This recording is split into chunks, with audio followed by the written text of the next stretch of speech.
শিয়রে লোকসভা নির্বাচন, তা সত্ত্বেও বঙ্গ বিজেপির অন্দরে আদি নব্য কোন্দলে ইতি পড়েনি। ফলে বঙ্গে রাজ্য নেতাদের ওপরে আস্থা রাখতে পারছেন না বিজেপির শীর্ষ নেতৃত্ব।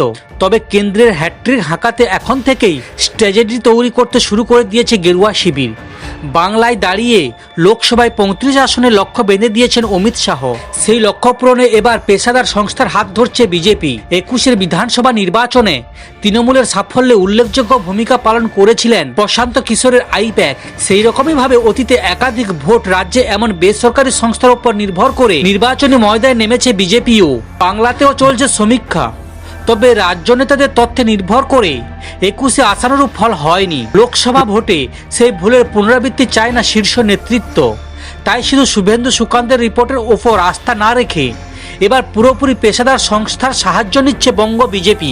গেরুয়া শিবিরে কান পাতলে অন্তত তেমনটাই শোনা যাচ্ছে ভোট কুশলী সংস্থা service technology and consult private limited Kolkata সহ বিভিন্ন জেলার নিজেদের সমীক্ষায় কাজ শুরু করে দিয়েছে।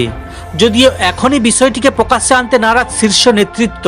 রাজ্য সভাপতি সুকান্ত মজুমদার এ প্রসঙ্গে বলেন, প্রতিটা রাজনৈতিক দলেরই নির্বাচন লড়াইয়ে নিজস্ব কৌশল থাকে, সেটা দলের একেবারে আভ্যন্তরীণ বিষয়। মুম্বাইয়ের সংস্থাটি মূলত পরিসংখ্যান নিয়ে কাজ করে। বিভিন্ন জেলায় পরিসংখ্যান পদ্ম শিবিরের কাছে পৌঁছে দেবে তারা। সেই সঙ্গে কোন এলাকায় কোন বিষয়ে প্রচারে প্রাধান্য দিতে হবে সেই বিষয় নিয়েও জরুরি পরামর্শ দেবে। কোন প্রার্থীকে কোন আসনের টিকিট দিলে উপকৃত হবে দল, কিংবা মোদী সরকারের বিভিন্ন প্রকল্পে কোন এলাকার মানুষ বেশি লাভবান হয়েছেন, সেসব খুঁটিনাটি তথ্যও পাবে বিজেপি। বলে সাফল্য পাওয়ার অঙ্ক কষতে অনেকটাই সুবিধা হবে বলে মনে করা হচ্ছে। এখনো পর্যন্ত যা খবর, এই সংস্থার সঙ্গে কেন্দ্রের বিজেপি চুক্তি হয়েছে।